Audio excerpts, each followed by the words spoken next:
فَأَزَلَّهُمَا الشَّيْطَانُ عَنْهَا، تو پھسلا دیا ان دونوں کو شیطان نے اس درخت کے بارے میں۔ اب وہ کس کس طریقے سے پھسلایا، یہ بھی جیسا کہ میں نے عرض کیا 6 مرتبہ چونکہ یہ قصہ آ چکا ہے، اس کی آپ کو سورہ طٰہٰ میں تفصیل ملے گی، کس کس طریقے سے پھسلایا اور اس بات کے لیے تیار کیا۔ فَأَخْرَجَهُمَا مِمَّا كَانَا فِيهِ، تو نکلوا دیا ان دونوں کو اس کیفیت میں سے جس میں کہ وہ تھے، وہ کیفیت کہ نہ کوئی مشقت ہے نہ کوئی محنت ہے، اور انسان کو ہر طرح کا اچھے سے اچھا پھل مل رہا ہے، تمام ضروریات فراہم ہیں، اور خاص کوئی حلہ جنت ہے جس کا کہ لباس بھی عطا کیا گیا ہے۔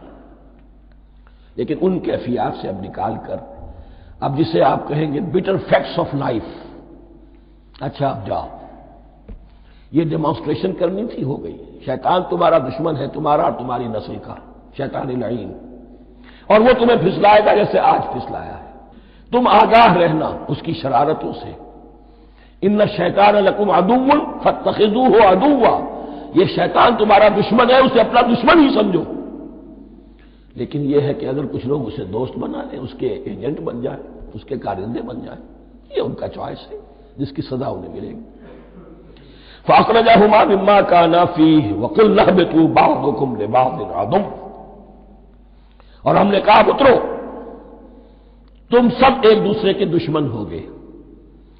اب یہ چونکہ جمع کا صیغہ آیا ہے، ایک دوسرے کے دشمن ہوگے، تو ایک دشمنی تو شیطان اور آدم اور ذریت آدم کی ہے، ایک اور دشمنی بھی ہے جو انسان میں مرد اور عورت کے مابین ہے۔ عورت بھی پھسلاتی ہے، غلط راستے پر ڈالتی ہے، مرد عورتوں کو گمراہ کرتے ہیں، عورتیں مردوں کو گمراہ کرتی ہیں۔ قرآن مجید میں کہا گیا یا ایھا الذین آمنوا ان من ازواجکم واولادکم عدوا لکم فاحذروہم، اہل ایمان چوکنے رہو، چوکس رہو، تمہاری بیویوں اور اولاد میں سے تمہارے دشمن ہیں، بچ کر رہو، کیپ الرٹ، کہیں ان کی محبت تمہیں راہ حق سے منحرف نہ کر دے۔ تم ایک اچھا کام کرنا چاہتے ہو، بیوی رکاوٹ بن گئی، بیوی کو اچھا کام کرنا چاہتی، شوہر رکاوٹ بن گیا، تو یہ محبت نہیں ہے، یہ عداوت ہے۔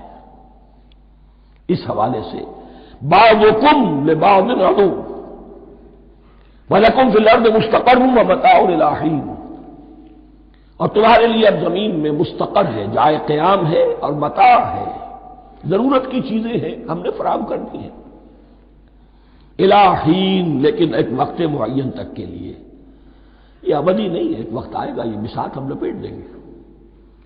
یوم نطوی السماء کطی السجل للکتب، جس دن کے ہم تمام فضاؤں کو اور تمام خلاؤں کو، تمام آسمانوں کو اس طرح لپیٹ لیں گے جیسے کتابوں کا طوبار لپیٹ لیا جاتا ہے، ایک وقت آئے گا۔ یہ تخلیق الی اجل مسمى ہے، الی حین ہے۔ فتلقى آدم من ربه کلمات فتاب علیہ، تو سیکھ لیے، حاصل کر لیے آدم نے اپنے رب سے کچھ کلمات، تو اللہ نے ان کی توبہ قبول کر لی۔ اب اس کی وضاحت سورہ اعراف میں ہے، یہ تو چونکہ پس منظر میں وہ 2/3 قرآن موجود ہے، اس کی وضاحت کیا ہے کہ حضرت آدم میں سخت پشیمانی پیدا ہوئی ہے، میں نے کیا کیا، مجھ سے خطا سرزد ہو گئی، اللہ کے حکم کی میں نے خلاف ورزی کی، لیکن ان کے پاس الفاظ نہیں تھے کن الفاظ میں اللہ سے استغفار کریں، کن الفاظ میں اللہ سے معافی چاہیں۔ اللہ کی رحمت یہ ہوئی کہ اللہ نے الفاظ انہیں خود تلقین فرما دی، یہ اللہ کی شان رحیمی ہے۔ اصل شے جو ہے وہ انسان کے اندر گناہ پر ندامت کا پیدا ہو جانا ہے، یہ اصل توبہ ہے۔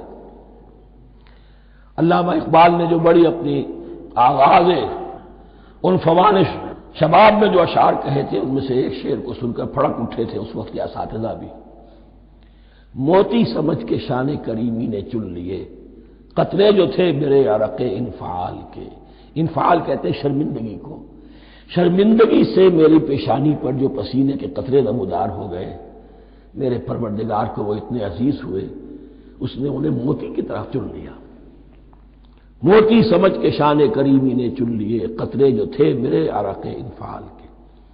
تو فتلقى آدم من ربہ کلمات، ان پر پچھتاوا ہوا، ندامت ہوئی، اللہ نے انہیں الفاظ، وہ الفاظ کیا تھے؟ وہ سورہ اعراف میں ہیں، ربنا ظلمنا انفسنا وان لم تغفر لنا وترحمنا لنكونن من الخاسرین، اے اللہ ہم نے اپنی جانوں پر ظلم کیا ہے، اور اگر تو نے ہمیں بخش نہ دیا اور رحم نہ فرمایا تو ہم تو خسارہ والوں میں ہو جائیں گے، تباہ ہو جائیں گے، برباد ہو جائیں گے۔ یہی پر فوری تقابل موجود ہے۔ غلطی ابلیس سے بھی ہوئی، حکم سے سرتابی ہوئی، لیکن اس پر ندامت نہیں ہوئی، تکبر کی بنا پر اور اکڑ گیا، انا خیر منہ۔ غلطی آدم سے بھی ہوئی، نافرمانی ہوئی، لیکن اس پر پشیمان ہوئے اور توبہ کی۔ وہ شیطنت ہے، یہ آدمیت ہے، ورنہ کوئی انسان گناہ سے اور معصیت سے مبرہ نہیں ہے۔ حضور کی ایک حدیث ہے، کل بنی آدم خطاؤون وخیر الخطائین التوابون، آدم کے تمام اولاد، تمام انسان خطا کار ہیں، ان خطا کاروں میں بہتر وہ ہیں، اچھے وہ ہیں جو توبہ کر لیں۔ تو یہاں حضرت آدم سے غلطی ہوئی، انہوں نے توبہ کی، پشیمانی ہوئی، ندامت ہوئی، اس نے کی اور اس پر جم گیا، اصرار کیا۔ فتلقى آدم من ربہ کلمات فتاب علیہ انہ هو التواب الرحیم، یقیناً وہی تو ہے بہت توبہ کو قبول فرمانے والا اور بہت رحم فرمانے والا۔ یہ نوٹ کیجئے گا، توبہ کا لفظ دونوں طرف سے آتا ہے، بندہ بھی تواب وخیر الخطائین التوابون، تواب بندے بھی ہو گئے، تواب اللہ بھی ہے۔ اس کی اصل حقیقت کیا ہے؟ بندے نے خطا کی اور دور ہو گیا اللہ سے، اللہ نے اپنی رحمت کی نگاہ اس سے پھیر لی۔ بندے نے توبہ کی، اللہ پھر اپنی رحمت کے ساتھ اس کی طرف متوجہ ہو گیا۔ توبہ کے معنی پلٹنا، بندہ معصیت سے توبہ کر کے اپنی اصلاح کی طرف، بندگی کی طرف، اطاعت کی طرف پلٹ آیا۔ اللہ نے جو اپنی نظر رحمت پھیر لی تھی، اللہ نے پھر وہی اپنی شان غفاری اور رحیمی کے ساتھ بندے کی طرف توجہ فرما لی، جس کے لیے حدیث میں الفاظ آتے ہیں، تم اگر میری طرف بالشت بھراؤ گے میں ہاتھ بھراؤں گا، تم اگر چل کر آؤ گے میں دوڑ کر آؤں گا، ہم تو مائل میں کرم ہے کوئی سائل ہی نہیں، راہ دکھلائیں کسے رہنم منزل ہی نہیں، وہ تو تواب ہے۔ بس فرق یہ ہے کہ تابہ بندے کے لیے ہوگا تو الہ ہوگا، تابہ الہ، انی تم تو الیک، اور جب اللہ کی طرف سے ہوگا تابہ علیہ، وہ اعلیٰ ہوگا، اس پر توبہ کی، یعنی اللہ کی بلند شان ہے، تو انسان توبہ کرتا ہے تو اس کی طرف توبہ کرتا ہے۔ اللہ کی شان کیا ہے؟ وہ توبہ کرتا ہے تو بندے پر اعلیٰ، فتاب علیہ انہ هو التواب الرحیم۔ قلنا اہبطوا منہا جمیعا، ہم نے کہہ دیا اتر جاؤ اس سے اب تم سب کے سب۔ فإما یاتینکم منی ھدی، اب یہاں لفظ آیا اہبطوا، یہاں بھی پہلے بھی آیا ہے۔ جو حضرات یہ سمجھتے ہیں کہ تخلیق آدم آسمانوں پر ہوئی ہے اور جنت بھی وہ آسمان میں ہے جہاں رکھے گئے تھے، آزمائشی یا ٹریننگ یا ڈیمانسٹریشن والی جنت، وہ یہاں حبوط کا ترجمہ کریں گے کہ آسمان سے زمین پر اترنے کا حکم دیا گیا۔ جو لوگ سمجھتے ہیں یہی کسی بلند مقام پر تھے، وہ کہتے ہیں کہ نیچے اترو، کسی بڑی اونچی سطح مرتفع پر اگر کوئی جگہ تھی تو اب نیچے اترو اور جاؤ، اب تمہیں زمین میں ہل چلانا پڑے گا، اب روٹی حاصل کرنے کے لیے یہ جو نعمتوں کے دسترخوان یہاں بچھے ہوئے تھے یہ اب تمہارے لیے نہیں ہے۔ اس کے لیے اس معنی میں اس لفظ کا استعمال جو ہے وہ آ جائے گا آگے چل کر اسی سورہ بقرہ کے اندر، کہ اس معنی میں بھی سورہ بقرہ کے 7ویں رکوع میں یہ لفظ استعمال ہوا ہے، تو امکان اس کا بھی ہے۔ بس اس سے آگے ادھر یا ادھر کی زیادہ بحث کرنے کا یہ موقع دورہ ترجمہ قرآن میں نہیں ہے۔ قُلْ اهْبِطُوا مِنْهَا جَمِيعًا فَإِمَّا يَأْتِيَنَّكُم مِّنِّي هُدًى فمن تبع ہدایا فلا خوف علیہم ولا هم یحزنون۔ تو جب بھی آئے گی تمہارے پاس میری جانب سے کوئی ہدایت، تو جو کوئی میری ہدایت کی پیروی کرے گا اس کے لیے نہ خوف ہوگا اور نہ وہ حزن سے دوچار ہوگی۔ یہ ہے علم انسانی کا دوسرا گوشہ، ریویلڈ نالج۔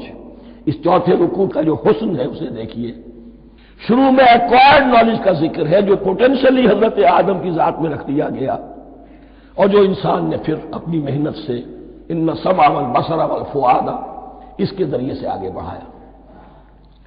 یہ علم ہے چل رہا ہے، آج مغربی اقوام ہم سے بہت آگے ہیں۔ کبھی ایک زمانے میں مسلمان آگے نکل گئے تھے، لیکن ظاہر بات ہے کہ اس دنیا میں عروج تو انہی کو ہوگا جو ان چیزوں میں سب سے زیادہ جس کی آگہی حاصل ہوگی۔ البتہ ایک علم وہ ہے جو آسمان سے نازل ہوتا ہے، یہ گیون ہے، ریویلڈ نالج ہے، یہ وحی ہے۔ فَإِمَّا يَأْتِيَنَّكُم مِّنِّي هُدًى، تمہارے مقام خلافت کا تقاضا یہ ہے جو احکام ہمارے آئے، جو ہدایات ہم بھیجیں، ان کو تو پوری طریقے سے اس کی پیروی کرو۔ وَمَن تَبِعَ هُدَايَ، تو جو کوئی بھی میری ہدایت کی پیروی کرے گا فَلَا خَوْفٌ عَلَيْهِمْ وَلَا هُمْ يَحْزَنُونَ۔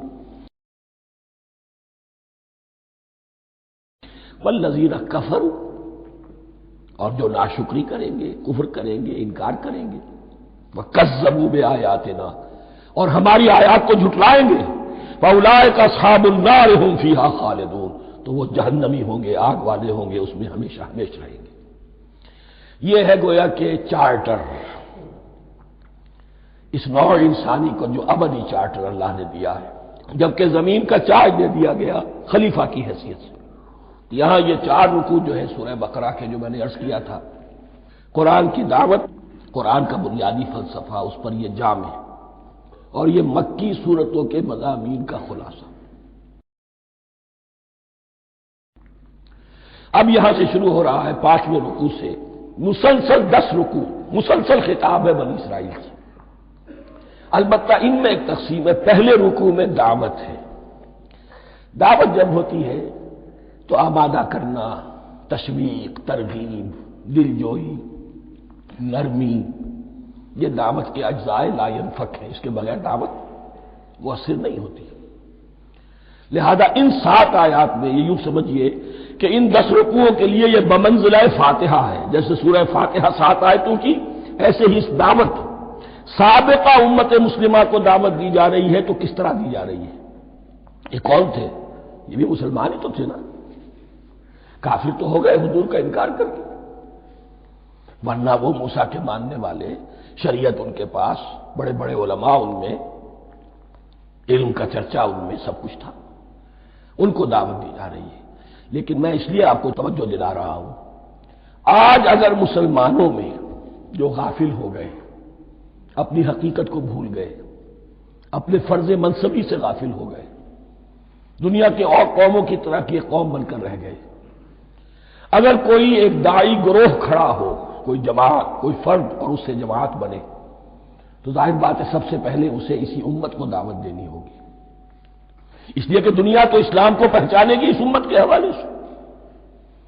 فزیشین ہیل بائی سیلف، پہلے یہ تو ٹھیک ہو، یہ کہیں پر صحیح اسلام کا نمونہ پیش کرے تو دنیا کو دعوت دے سکو گے، آؤ دیکھو یہ ہے اسلام۔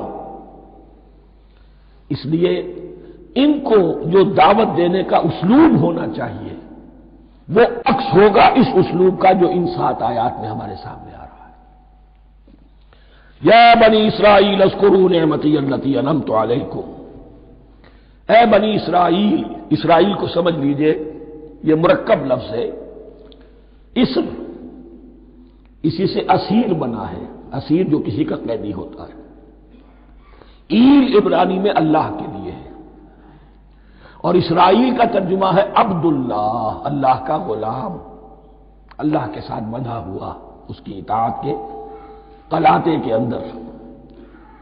تو یہ اسرائیل یہ لقب ہے حضرت یعقوب علیہ السلام کا، ان کے 12 بیٹے تھے، 12 بیٹوں سے جو نسل چلی وہ بنی اسرائیل ہے، انہی میں حضرت موسیٰ کی بعثت ہوئی اور تورات انہیں دی گئی، پھر یہ ایک بہت بڑی امت بنے، ان پر 4 ادوار آ چکے تھے قرآن مجید کے نزول کے وقت تک.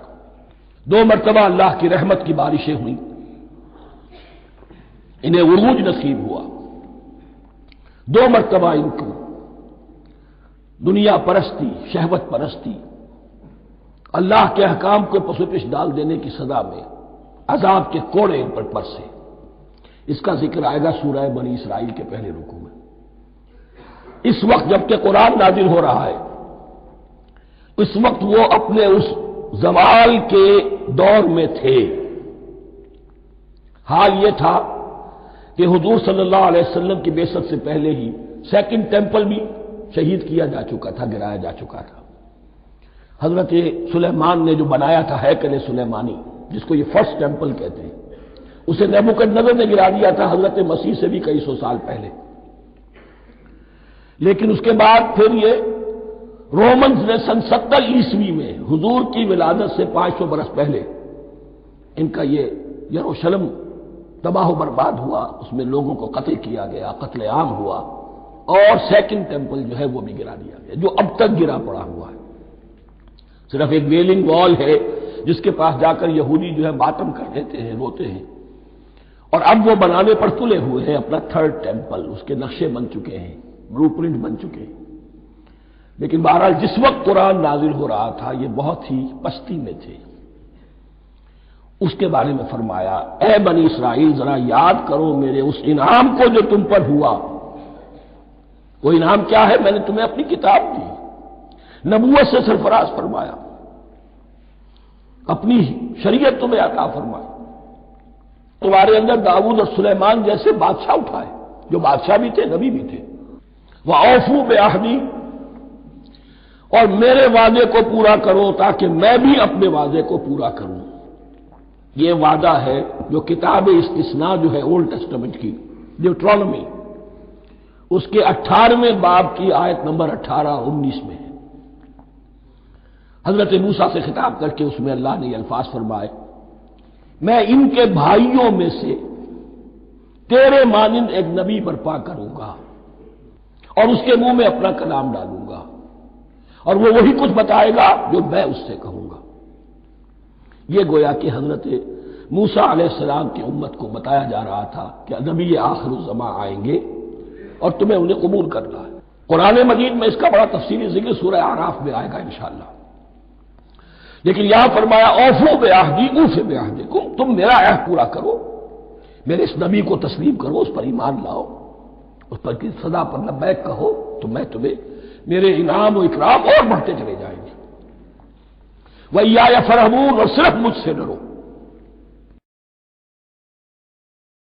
وَآمِنُوا بِمَا أَنزَلْتُ مُصَدِّقًا لِمَا مَعَكُمْ، اور ایمان لاؤ اس پر جو میں نے نازل کیا ہے، جو تمہارے پاس جو تورات ہے اس کی تصدیق کرتے ہوئے آیا ہے.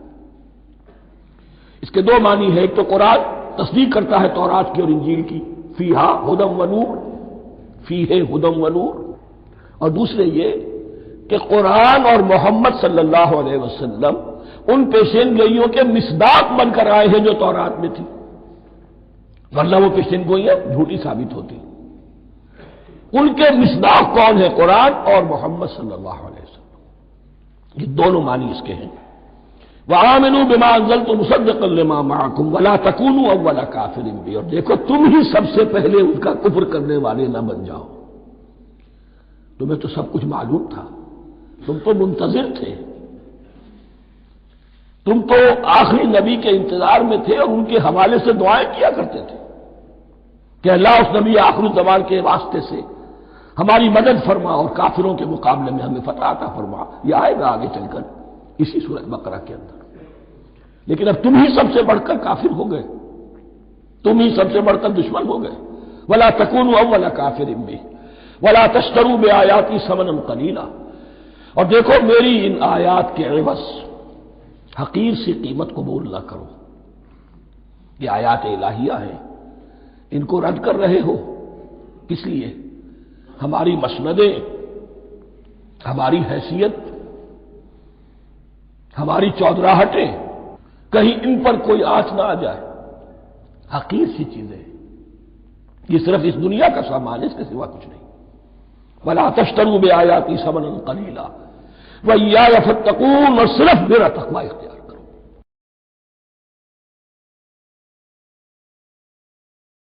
ولا تلبسوا الحق بالباطل وتكتموا الحق وانتم تعلمون، اور نہ گڈمڈ کرو حق کے ساتھ باطل کو، اور بس چھپاؤ حق کو، ذرا حالانکہ تم جانتے ہو۔ یہ بات اچھی طرح نوٹ کرنی ہے، جانتے بوجھتے کرنا، ایک ہے مغالطے میں کرنا، وہ ضلالت ہے، گمراہی ہے۔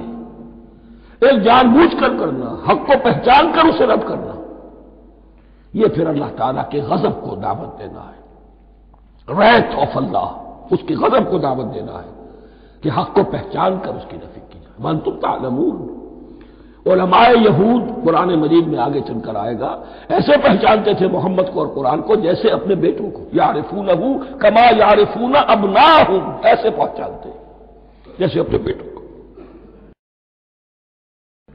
وَأَقِیمُوا الصَّلَاةَ وَآتُوا الزَّکَاۃَ، دیکھو نماز قائم کرو، زکوٰۃ ادا کرو، وَارْکَعُوا مَعَ الرَّاکِعِینَ، اور جھکنے والوں کے ساتھ جھکو۔ یہ اول تو رکوع کو انہوں نے اپنے ہاں سے خارج کر دیا تھا، ثانیاً باجماعت نماز ان کے ہاں ختم ہو گئی تھی۔ وَارْکَعُوا مَعَ الرَّاکِعِینَ، باجماعت نماز کی طرف اشارہ ہے۔ أَتَأْمُرُونَ النَّاسَ بِالْبِرِّ وَتَنْسَوْنَ أَنفُسَكُمْ، کیا تم لوگوں کو نیکی کا حکم دیتے ہو، تقویٰ کی، پارسائی کی تعلیم دیتے ہو؟ میں کہہ رہا ہوں کہ اصل میں مخاطب کون ہے؟ علماء یہود۔ اس آیت سے ثابت ہو گیا عالم ہمارا بھی جب بھی کھڑا ہوگا اونچے سے اونچا آواز کہے گا، اعلیٰ سے اعلیٰ بات کہے گا۔ اکثر و بیشتر کا حال یہ ہے کہ ان کا اپنا کردار دیکھیے تو کوئی مناسبت ہی نہیں اس سے کہ جو وہ بات کہہ رہا ہے، جو لوگوں کو دعوت دے رہا ہے اس پر خود عمل نہیں۔ تو یہی در حقیقت علماء یہود کا کردار بن چکا تھا۔ أَتَأْمُرُونَ النَّاسَ بِالْبِرِّ وَتَنْسَوْنَ أَنفُسَكُمْ، کیا تم لوگوں کو نیکی کا حکم دیتے ہو اور خود اپنے آپ کو بھول جاتے ہو؟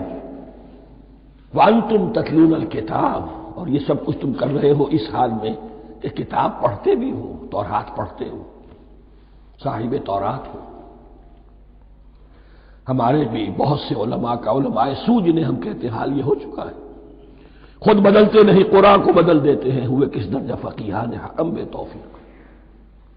جو صورتحال ہے صرف قرآن کا بطن بچا ہوا ہے، اس کے مفہوم میں، اس کی تفسیر میں، اس کے ترجمے میں تو تحریفیں موجود ہیں، بڑی بڑی تحریفیں موجود ہیں، متن بچا ہوا ہے، وہ اس لیے کہ اللہ تعالیٰ نے اس کی حفاظت کا ذمہ لیا ہے۔